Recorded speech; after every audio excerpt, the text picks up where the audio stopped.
Are you ready to uplevel your sales game? Well, here is a gift for you. It is the Mastering the Sales Conversation mini training.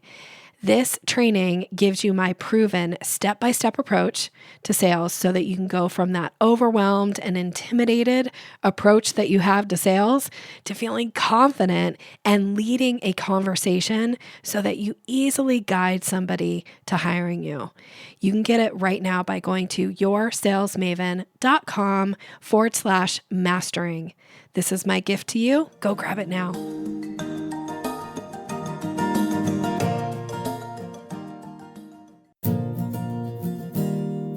Do sales conversations make you feel awkward or pushy? It's time to ditch the outdated salesy strategies. Your guide, Nikki Rausch, will show you how to combine kindness with selling skills to meet your prospects where they are, and in the process, how to uplevel your influence and income. Learn how to earn business easily and effortlessly. Here's Nikki. Welcome, and thank you for listening to the Sales Maven Show. I'm your host, Nikki Rausch. I'm your own personal sales maven, here to offer you tips and strategies and techniques to master your sales conversation. Today, we're going to be talking about how to stand out in a crowded market, strategies to really differentiate yourself, your business, your expertise. This is so important because depending on what industry you're in, you might agree you've got some competition and you might feel like it is overly crowded.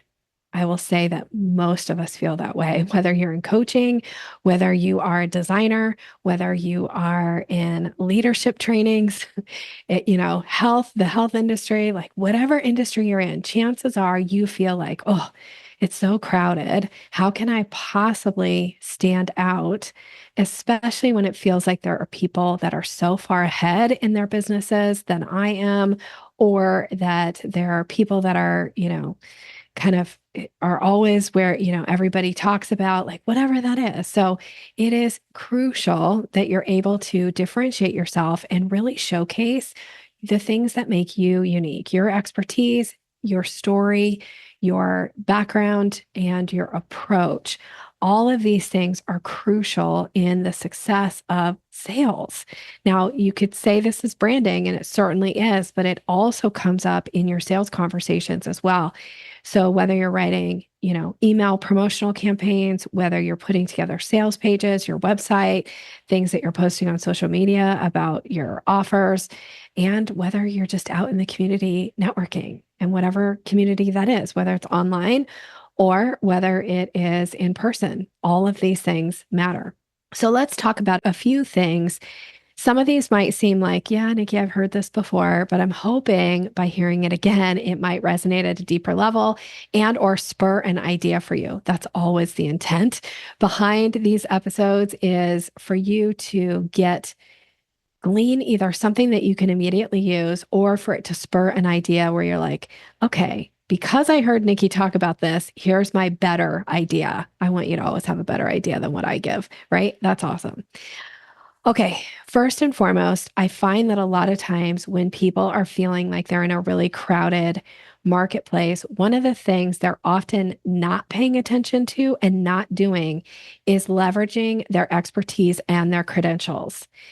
It's one of those things like, it's kind of, I know there's a behavioral economics term for this, but it's like once we do something and it's done, it seems to like diminish in importance, and we don't really hold it at the high value that it would be to a potential customer. So we get our credentials, maybe we talk about them for a little while, but then we feel like, oh, I've talked about them so much, I don't need to talk about them anymore. But that's actually not true. Or your years of experience.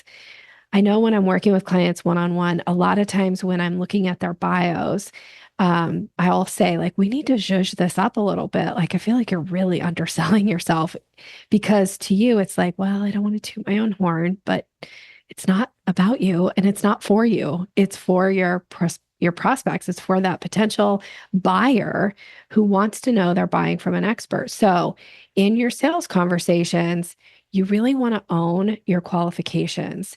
You want to show off your credentials, right?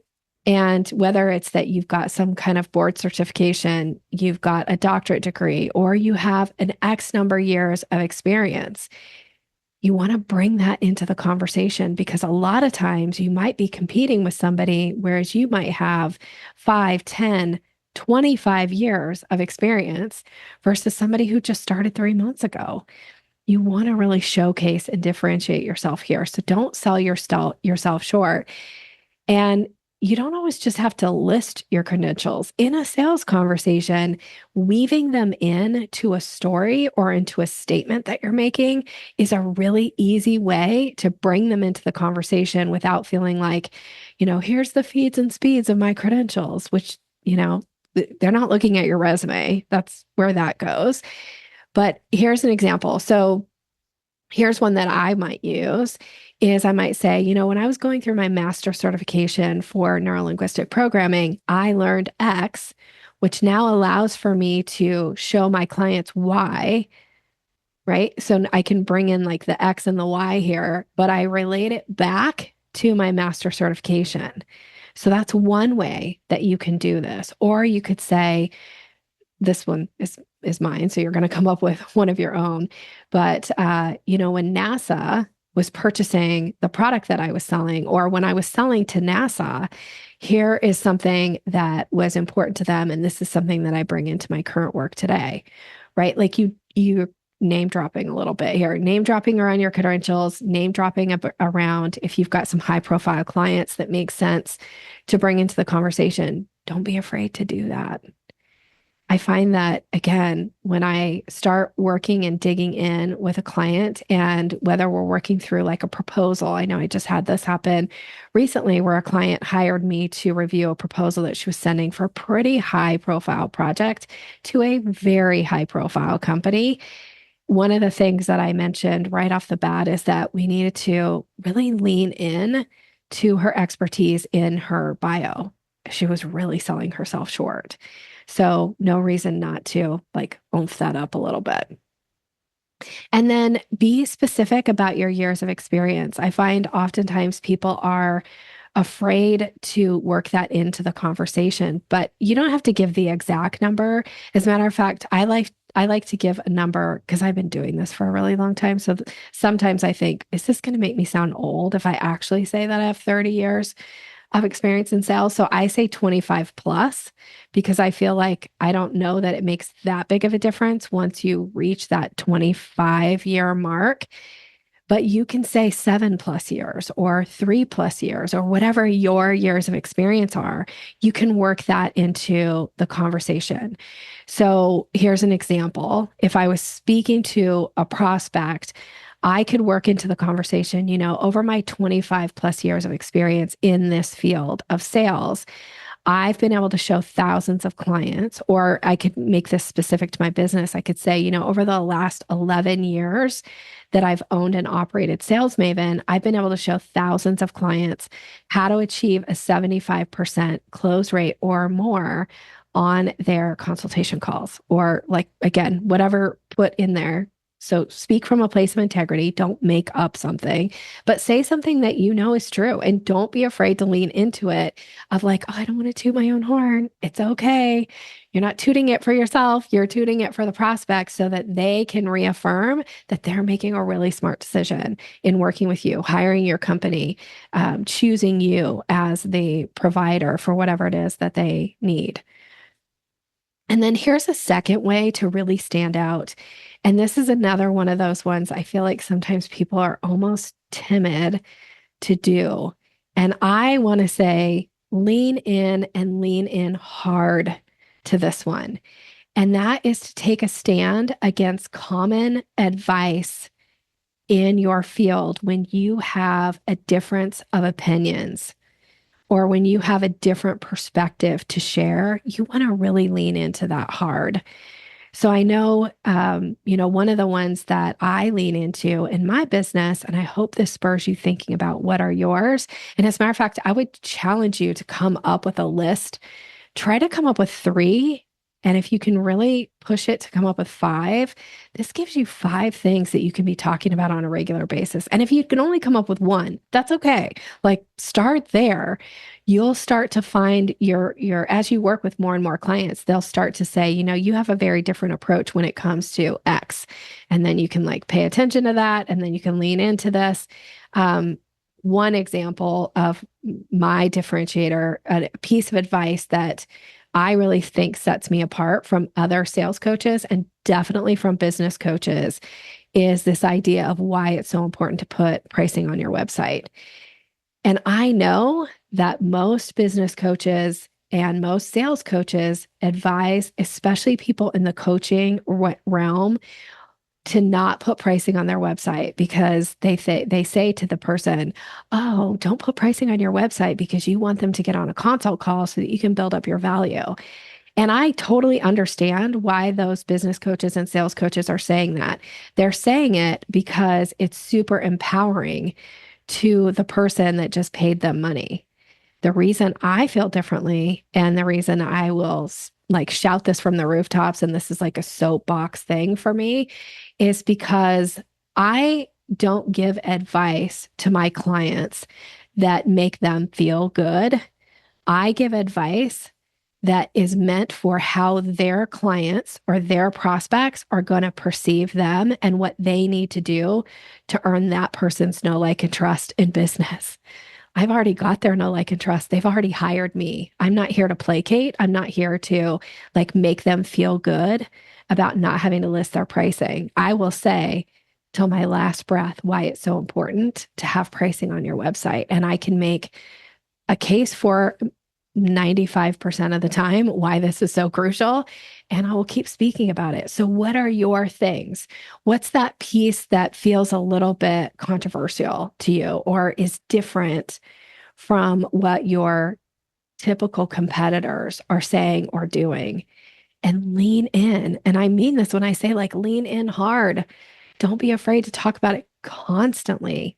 As a matter of fact, sometimes I think like, oh, everybody already knows that I feel strongly about this. And then we'll have somebody join the Sales Maven Society and they'll come to a coaching call and they'll ask a question about, Nikki, do you think I should put pricing on my website? And I feel like the other society members that are on the call are like, oh boy, here she comes. She's on her soapbox because I am so passionate about this. And it's that different advice. It sets me apart in a certain way. So what are yours? And then kind of the second piece that I would say that still goes into like take a stand against the common advice is really lean into the things that you're passionate about. Don't be afraid to speak from a place that might alienate people. I know I've been doing some podcasts about this of like, it's okay to repel the people who aren't a good fit. And sometimes you'll repel them just by really speaking about the things that you're passionate about, the things that you believe in your heart to be true, the things that you know based on your experience to be true, and just your integrity. Like, I have real integrity when it comes to X or Y, or I am so passionate about, A, B, and C. It's okay to lean into those things, even knowing that it might alienate some people. Now, I want to put a disclaimer here and say, I would still avoid certain topics about the passionate. Like it should be work related, like somehow tied back in to the work that you do. Just speaking about, like, for instance, I wouldn't talk about my stance on gun control in my sales coaching business because to me, it's not relevant. I do have a stance about it. I do have an opinion, but I'm probably not going to bring it into this kind of a forum because it just doesn't really seem like my opinion here is going to move the needle for any of my prospects and or clients. So what are those things that you're passionate about in your business that make sense for you to talk about? So I know I said this to a client recently, like not everybody has to agree with your stance. What matters is your ideal client is going to resonate with what that stance is. So as much as it's easy sometimes to listen to the non, the non-client, the person who's not an ideal client for you, when they've got criticism or they think that you should have a different kind of stance to something, I don't ever want you to make changes to your business or to how you show up in a conversation based on the people who aren't your ideal client. This is also why I say be careful about asking people who would never pay you money. Oftentimes, those are your friends and family on their opinion about your take on something, your marketing, your offers, your pricing. They would never pay you money. They don't get a vote, in my opinion. So you can decide how you want to take that. The third thing is making sure that you're always speaking directly to your ideal client. I feel like I kind of have hit this a little bit, but you want to be thinking about what are the unique needs? What are the unique struggles to your ideal clients? And then can you tailor your message to really emphasize how your approach, your framework, whatever it is that you offer, how it directly benefits them and touches on and solves the struggle and or meets the need? Like, what are the benefits? And I know that I recently did an episode, it's probably been a few months now, depending on when this episode comes out, where I talked about features, advantages, benefits. That was another, like, actually, that kind of speaks to some of the stuff that I was talking about here. Like, I talk about features, advantage, benefits a lot in private coaching sessions. I really push my clients to really lean into benefits a lot. And it wasn't until I re-listened to a group coaching session and heard myself talk about it that I realized I don't think I've ever even written an article about this. I'm not sure. I don't think I've done a podcast episode about this. And so I chose to do that podcast episode, and I never know how these are going to go. Like, I really can't predict whether or not you're going to like this episode or not. I want it to resonate. I hope that it does. And I do everything I can to ensure that it will. But realistically, sometimes the ones that are big hits, I couldn't have predicted. That one I got so much positive feedback from that episode, from people saying like, oh, I really need to think about this more. And as a matter of fact, I had a couple clients hire me to just work with them on helping them move from features and even advantages and really digging out like what was the benefit, because sometimes we can't do this for ourselves. It can be hard to do it for ourselves.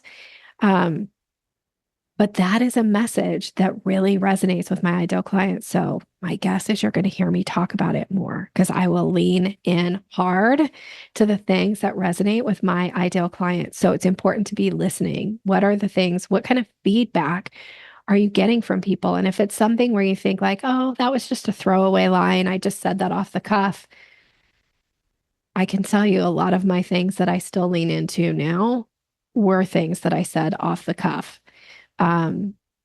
One example is if you've ever heard me talk about creating curiosity and how important it is to create the here kitty kitty statements, this idea of dog calling versus cat calling. If you've never heard me talk about this, I apologize that I'm not going to go into it. But that was something I just said off the cuff one time that somebody, like, it was like the lights came on. And now I probably talk about that when I guest on podcasts more than anything else. I would suspect if you go and look at the 350 some podcasts that I've been on, that probably gets mentioned the most. Lean in hard to those things that people go like, what? Oh my gosh, that's so interesting. Or, oh, wow, I had never thought about it that way. Or, oh, that gives me something to do with it. Like, what kind of feedback are you getting from your ideal clients? And then again, like attracts like. So we want to lean into these things and bring them more into our sales conversations. And you can always test the waters, right? Like sometimes I'll say the here kitty kitty thing and I get somebody that gives me like a blank look like, what is this chick talking about? That's okay. I can just move on with the conversation. I can like abort talking about it and give them a different analogy or a different example. So look for those things. And then, of course, remember that your authentic message, the thing that make you you, that is going to resonate with your ideal clients, right? Like not everybody's a client. That's okay. Some people can't stand lots of things about me, frankly, and that's okay. They're not my ideal clients. As a matter of fact, I had a conversation with one this morning. I recognized based on the way she described her experience with me of like, oh, she simplified it to the most basic thing. Frankly, it was a little offensive. I could feel the hairs on the back of my neck standing up when she commented about it. And I was like, oh, here's a good indicator of why you're not an ideal client because you didn't even recognize or pay attention to what we did for your business. So therefore, you're not an ideal client. I'm not here to try to convince you how great I am as a coach. That's not what I do. I deliver and then you have to implement. And if you don't implement, you don't get results. I don't consider that on me. So, like not everybody's a client. That's okay. So look for those things that connect with you and connect with your audience and lean into them. And then here's another thing that this is the last one, and then we're going to wrap this episode up. But as the expert, as somebody with your X number of years experience, or as somebody who has worked with this company or that company, or, helped hundreds or thousands of people achieve X, Y, and Z, right? All those things that make you you. Also remember that in the sales conversation, it is absolutely appropriate 100% for you to say, my recommendation for you is, or I recommend this solution to you. Now, again, when you're selling, I shouldn't say again, I'm always referring back to the 8 million times I've said this in the last week, but it wasn't part of today's conversation. So I want to pull that one back. But it is when you're selling, I always say you need to identify the person you're talking with or the person that you're communicating with in whatever form that they have a need. That's the first thing. The second thing is that you have a solution. And the third thing is that you have their permission to put the solution in front of them.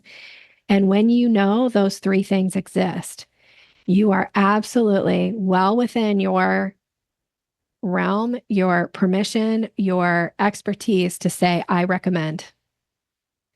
My recommendation for you would be XYZ program. Not like, I think you would get a lot out of blah, blah, blah. I think is so wishy-washy. It's so soft. No, I recommend. My recommendation for you is stand in that place of credibility. This will be another way that will differentiate you from your crowded marketplace where people are like, oh, you can just choose any of these options. It's like, no, we want to work with an expert. We want to work with somebody who's willing to stand in their place of authority and expertise and make a recommendation. I will say 9 out of 10 times when somebody recommends something to me, I take their recommendation because I only want to work with experts. I do this at restaurants. It doesn't always work out for me at restaurants, but I will ask the server, like, what's the best thing on the menu? Or what would you recommend between this choice and that choice?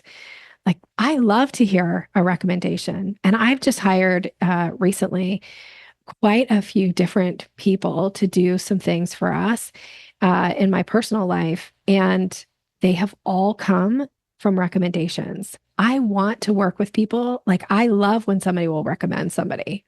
I'm so much more likely to hire them when it comes from a recommendation. So when an expert that I'm talking to says to me, my recommendation for you is this, I still am going to gut check. I'm still going to make sure that that's the right decision for me. But more than likely, I'm going to go with their recommendation, and your prospects will go with you too when you're willing to stand in that place of credibility and authority and make a recommendation. Don't be afraid to do it. All right. So we talked about a lot here. We talked about making sure you're highlighting your credentials and your expertise. We talked about, take a stand on the things that differentiate you, the things that you disagree with amongst your competitors, and really lean in hard to those things. Making sure that you're speaking to your direct ideal client and being okay that sometimes the message will cause other people to go away. That's okay. Not everybody's a client. And then look for that authentic messaging that really connects to your voice. And that part there is this, like, my recommendation is this, or I recommend XYZ for you. All right. Thank you so much for being here. Thank you for listening. I hope this particular episode was helpful for you. Would you let me know? Was it helpful? What did you get out of it? What was your takeaway? And of course, if you like this episode and you found it beneficial, please share it. Share it with somebody who you think would benefit from listening to it. I just got a message this morning from one of my favorite, I'm gonna actually say she's probably one of my biz besties. I adore her. I love talking business with her. And she sent me a podcast episode this morning. It was like, Nikki, check out this podcast episode. I love that. Right. So if you like this episode and you want to recommend it to somebody, please share it and or leave a review. All of those things matter and they count. Thank you for listening. I'm wishing you continued success in all you're doing. Have a great rest of your day. Thanks for listening to Sales Maven. Visit us online at yoursalesmaven.com/maven for more resources to boost your confidence and skills.